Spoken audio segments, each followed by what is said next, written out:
question in our email. What does the Bible have to say about squatters' rights? And do property owners have biblical guidelines on protecting their homes if a squatter were to take over their home and authorities did nothing to help the individual? Well, that's a fascinating question that's becoming more and more relevant, I think, because once again, when you fail to have the rule of law, okay, we basically need to understand, first of all, if we're going to answer this question, why we have government in the first place. Believe it or not, government is a blessing from God. In Romans chapter 13, we are told, let every soul be subject to governing authorities, for there is no authority except from God, and the authorities that exist are appointed by God. Therefore, whoever resists the authority resists the ordinance of God, and those who resist will bring judgment on themselves.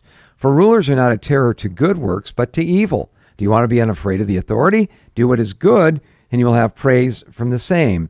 For he's God's minister to you for good. But if you do evil, be afraid, for he does not bear the sword in vain. He is God's minister and avenger to execute wrath on him who practices evil. Therefore, you must be subject, not just because of wrath, but also for conscience sake. Because of this, you also pay taxes, for they are God's ministers, attending continually to this very thing. So, here we see that government is in place to do two things: to reward those who do good and punish those who do evil. How does squatters' rights fit into all of this? A squatter is someone that takes up residence in a home they have not paid for. Someone else has paid for that home, the building of that home, the property taxes on that home, the upkeep of that home. A squatter comes in and says, no, in spite of all of that, I'm just going to do this, and I'm going to use the law and the slow grinding aspects of due process to be able to stay in a home I didn't pay for, rent-free, at someone else's expense. Now, this is not a victimless crime.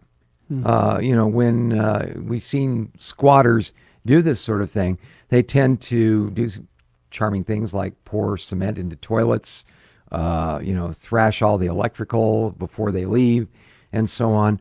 And in essence, what they are doing is violating one of the 10 commandments. Thou shalt not steal. You're stealing the benefits of someone else's hard work and labor. So the first thing that we need to understand is, from a biblical point of view, being a squatter is a sin. It is not something that God is going to bless. And sooner or later, people that practice these things, a funny way of people turning around and exercising equally law of the jungle kind of ethics on them as well. So, you're not doing anybody any favors by promoting someone pursuing this sort of thing. The other side of it, though, is this. And, in a sense, the question comes up about when is God going to judge the United States? And sometimes I say, well, he already is. One of the reasons that squatters do so well in these sets of circumstances is because suddenly we do not have a rule of law that is based upon biblical precedent. We have rule of law not based upon, say, the U.S. Constitution.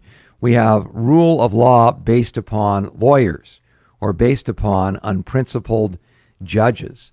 As far as unprincipled judges and those who use their particular position in an unrighteous and an ungodly way, well, yeah, the Bible does have some pretty significant and serious things to say about that. In Psalm 83, I should say, actually, it's Psalm 82, we see an indictment of the unrighteous judges of the days of Israel. It says, God stands in the congregation of the mighty. He judges among the gods. How long will you judge unjustly and show partiality to the wicked?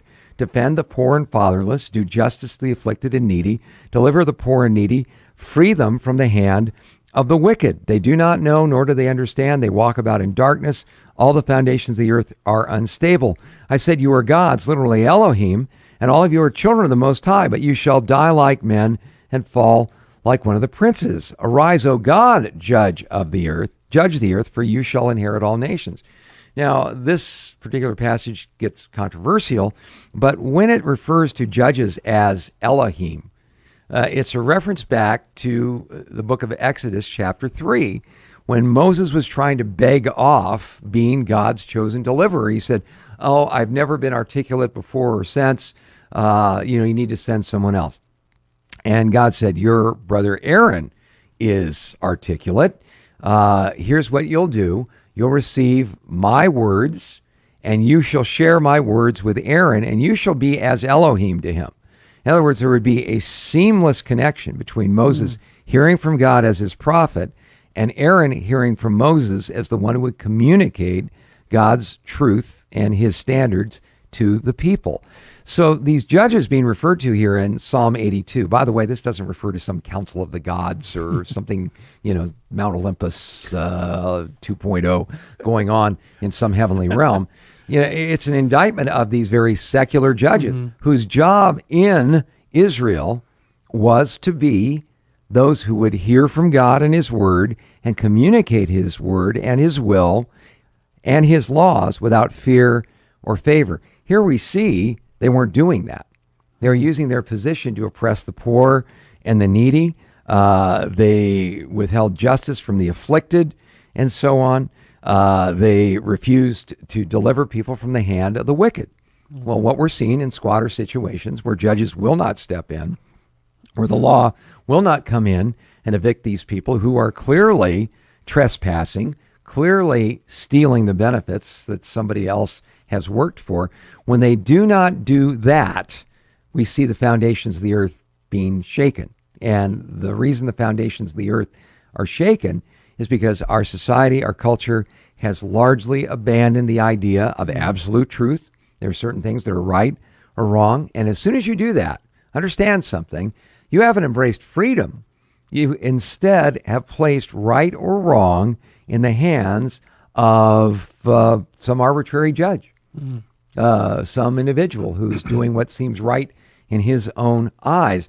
And inevitably, when you remove the idea as God, with God as the basis of morality, the one thing you discover is this: you haven't bought into freedom, you've bought into tyranny.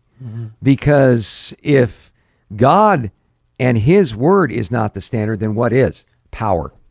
Whoever holds the power, whoever can send the cops, who can ever strong arm somebody, who can ever bankrupt somebody, these sort of techniques, they're the ones who run the show without any kind of accountability. So, inevitably we've seen this in societies and cultures. You buy into the idea that God is the Lord, things go well. You turn away from that, awful things happen. Read the book of Judges. It's a incredibly easy to relate to description of what happened in Israel when the repeated refrain in Judges was there was no king in Israel, every man did what was right in his own eyes. And that's what we're seeing here, and that's why you have squatters now. Someone that bold, that unrighteous, and that selfish, without any kind of restraint, without any kind of societal restraint on them whatsoever, without any kind of consequence, just being able to exploit other people, even people that have sincerely worked for the property that is being exploited. So certainly nothing that a Christian should support. All right. Well, thanks for that question. Appreciate you emailing that to us. And thank you, Scott, for that thorough answer.